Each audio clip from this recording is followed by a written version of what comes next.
YouTube, baby, what's crackin'-lackin'? Two-Tone Sports here. We got another mock draft review. We have reviewed Josh Edwards of CBS in the past.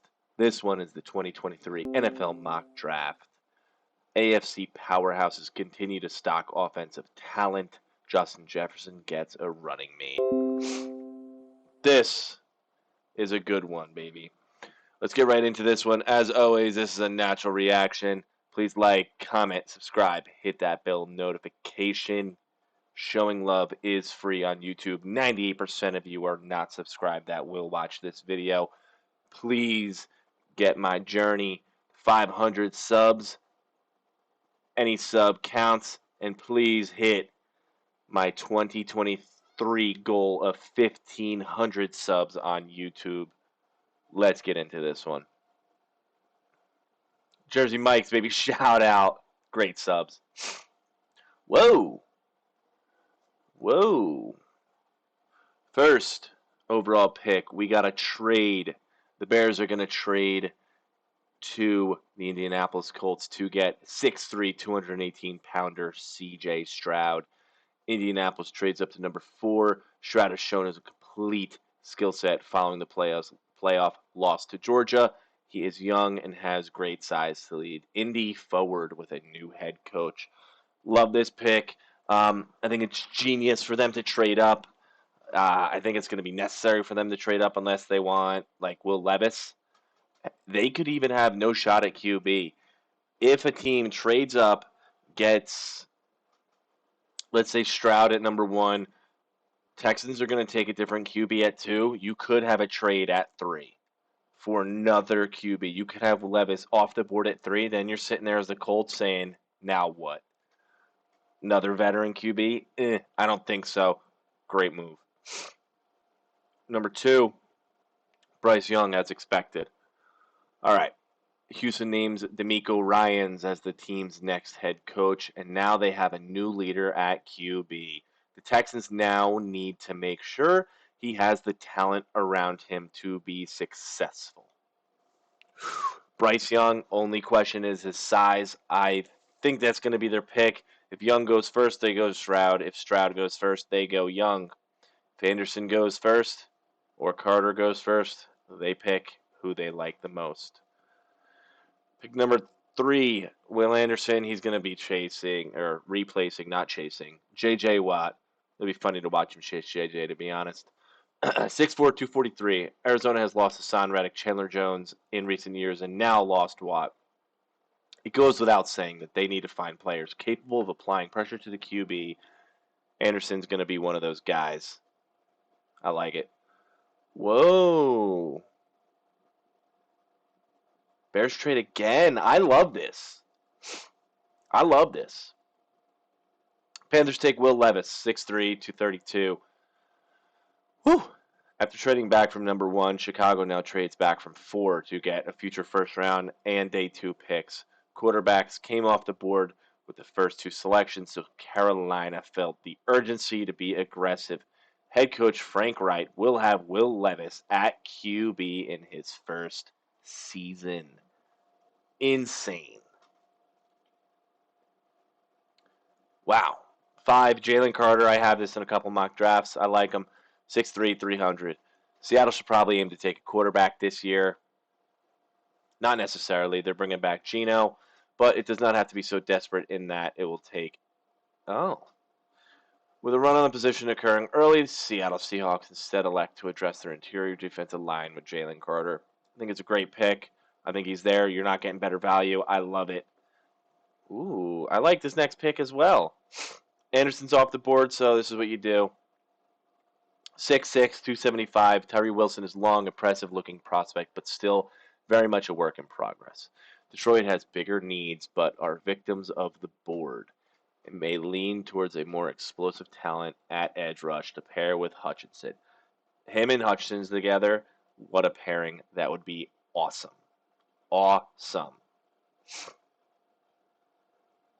Peter Skoronski.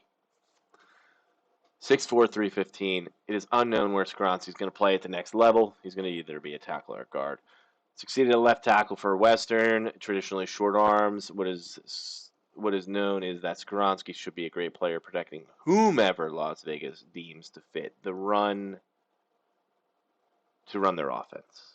I agree. If he's going to play tackle or guard, he's going to come in and he's going to do it well. Moving on, we got Myles Murphy. Love it. Atlanta needs an edge desperately at pick 8. It's going to be a perfect spot for them to get one. Hopefully, one of the elite ones fall, but Myles Murphy is serviceable. So, 6'5", 275, Myles Murphy is one of the best talents in this draft. Atlanta needs to find tent poles moving forward, and Murphy could be one of those players on defense. Tent poles, that's an interesting way to put it. I like it. Boom, baby! Wow, over Paris Johnson. I do. Okay, all right, we'll see.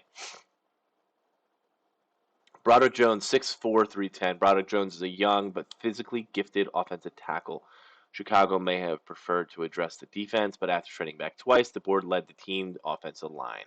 The Bears will have to decide whether to keep Braxton Jones on the left or flip him to the right.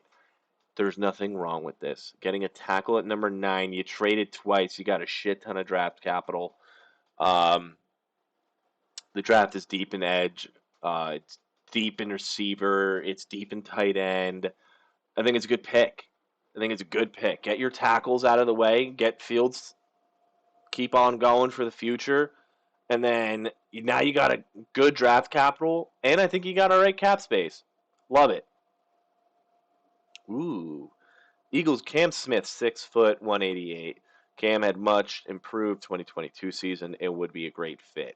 Philly's defensive scheme, Bradbury is supposed to be a free agent, so the Eagles fill a void. They get younger, they get cheaper. It's the move you got to make. I love Cam Smith. People dogged on me for having him so high. I had Gonzalez, Porter, then Cam for the longest time.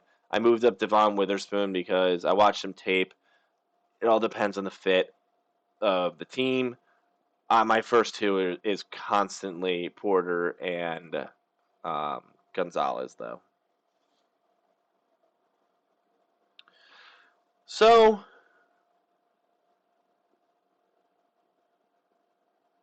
Paris Johnson, I love this. Paris Johnson, 6'6", 310.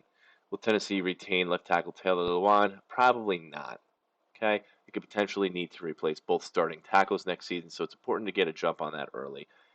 You need to get at least one. Paris Johnson is going to come in. Paris Johnson is going to replace that.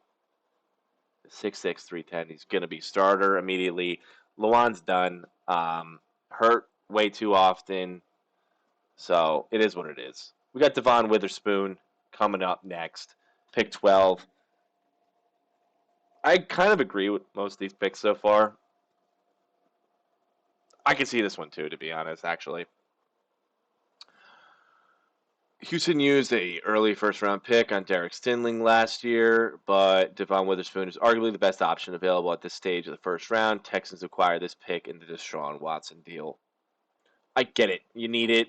You went QB. Now you go corner, and now you should build in position. Maybe you go receiver in the next round. Maybe you go interior depth on both ends, really. Who knows?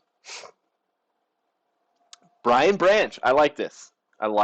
Brian Branch has become one of my favorite projections for the New York because of the high football acumen. The Jets had an edge to them this past season. This will likely be able to sustain it by adding Branch. Branch could be all over that defense. I think it's a great pick. It's a hell of a solid pick. I like it. And then constantly Billy B. I constantly have Trenton Simpson going there as well. 6'3", 240. New England has shown faith in assistant coach Gerard Mayo. It continues the good faith by giving him a linebacker, Trenton Simpson, in the first round. You don't know Trenton Simpson, 6'3", 240. I would like to see him put a little bit more meat on.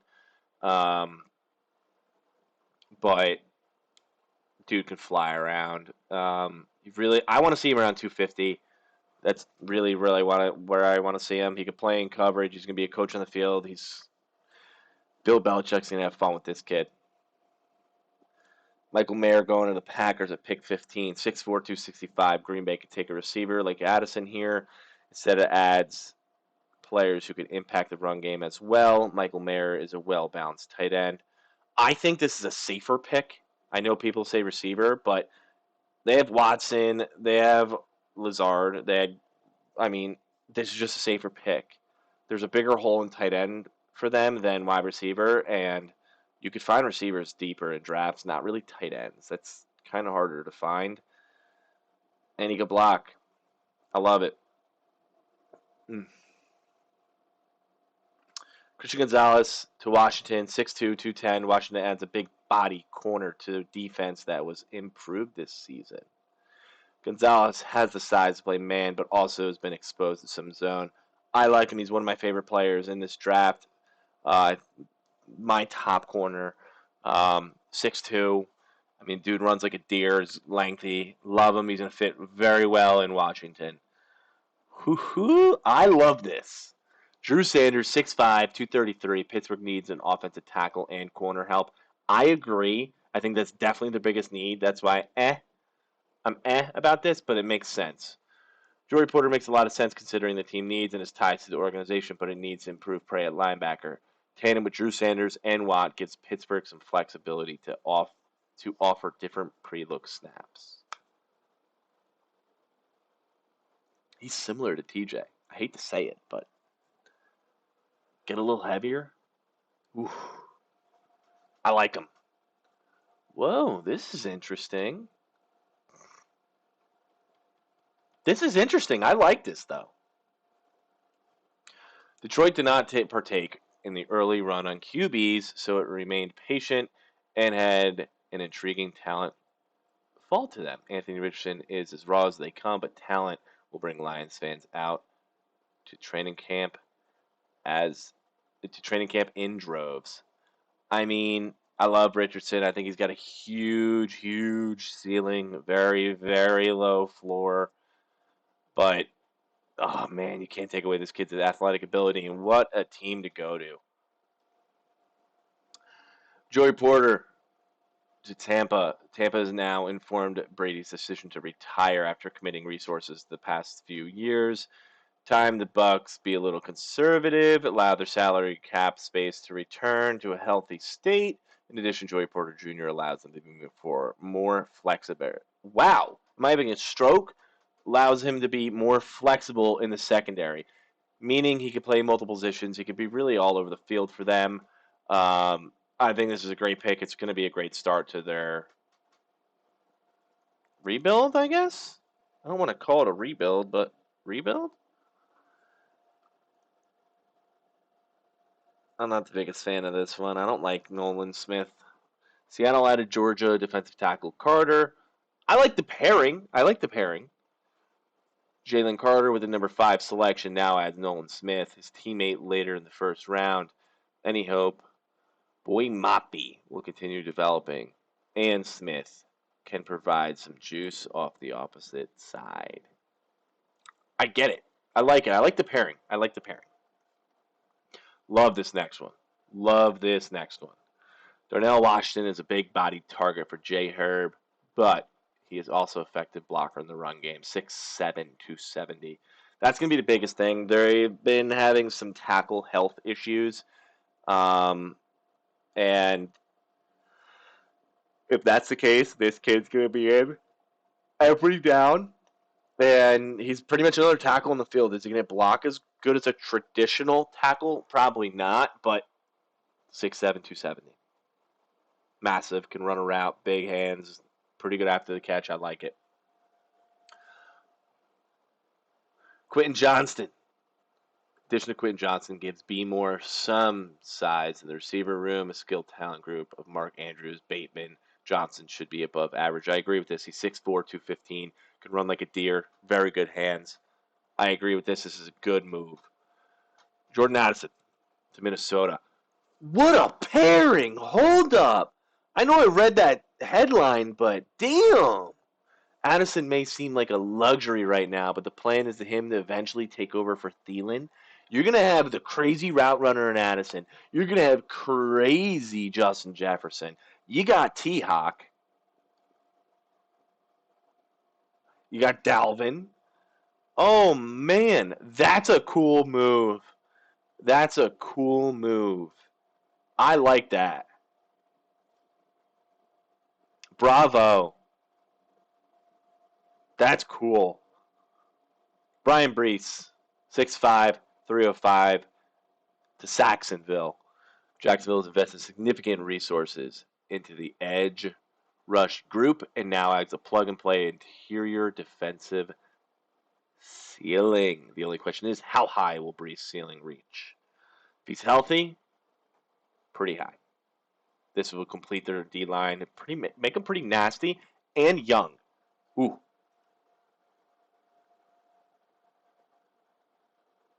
A little weird over this one, and I'll explain why in a second. Keely Ringo, 6'2", 210. Ringo is a size profile of a man coverage corner, but got turned around too often this season. Giants defensive coordinator Big Wink Martindale should be able to help him reach his potential. I think he's a good player. I think he's definitely a position of need for them, but Jackson Snake-Njigba is more of a need, I believe. I think they need a receiver. I think he's there. He's got the talent. I get it. Receiver's a little deep, but I don't know. Antonio Johnson. I like this pick. I like Johnson. 6'3", 195. Dallas has really duct taped its secondary together over the past few seasons, but it's become a need again. They could really afford to add another quarterback, but add a versatile safety here. Johnson is all over the place. He's a thumper. Love this. I agree, especially playing in that division. You're going to need a big boy who's going to fly all over the field. He's going to be that. Big fan of this one, too. Cyrus Torrence is going to Bills Mafia. 6'5", 347. Buffalo needs more physicality along the offensive line. Osiris Torrence is going to bring that to the building. I agree. He's going to fit right in there. He's going to be a mauler. Keep helping out. My boy, J. Al. Love it. Also love this next pick. Luke Musgrave is underrated. You better not say this is a reach. I love this. 6'6", 250. Whew. Really strong year for the tight end position. I've been saying it. As a result, the run may not start until later, but in this scenario, 3 go in the first round. Musgrave's lack of ability this season. Lack of availability, my apologies, this season may stand in the way of him reaching the first round, but he certainly has the ability to receive consideration. He's an all-around tight end. He was hurt. Please, please, please keep an eye on this kid. He's a first-round talent. He's going to go early the second day. My boy, Lucas Van Ness. They project New Orleans to be $57 million in cap debt this offseason, so it's unlikely they re-sign Davenport, who exceeds $20 million. The Saints keep a rotation on edge by drafting Van Ness. Davenport's not coming back. $57 million is insane. Insane. They can't even afford this first-round pick, to be truthful with you. Well, Van Ness is a motor, 6'5", 275. It's a great pick. This hurts me, man. This breaks my heart. As a fellow New Jersey native, I go to a lot of Rutgers games. I love Isaiah Pacheco. Bijan going to the Chiefs. Bijan almost certainly will not last this long in the first round, but it's difficult to find a landing spot for him. KC is the beneficiary of the NFL devaluing the running back position. I don't think it's their biggest need. I like Pacheco. I have a man crush on Pacheco from his Rutgers years. But I can see why this would change their offense completely. I get why you do this here. Don't think it's the biggest need. Felix and Duque Uzama. 6'4", 255 to the Eagles in the last pick of the first round. Philly has an aging defensive front, but it addresses it by drafting Duque Uzama so that it remains a strength. They're going to do a rotation here. They loved it this year. It's been very successful. He's going to come in and make a difference day one. This kid's good. He's got a hell of a toolbox. I love this. Whew. Man, let me tell you something. This is my second review of my boy here. Where is he? Josh Edwards, man. Bravo out of CBS Sports. You do well. You put out bangers. Good for you. So, guys, yeah, this is another Two-Tone Sports review. Please let me know some feedback. Josh Edwards consistently throwing out bangers. Um, and, yeah, hope you guys really like this one. So, with that being said, thank you for watching. And as always, have some fun with it.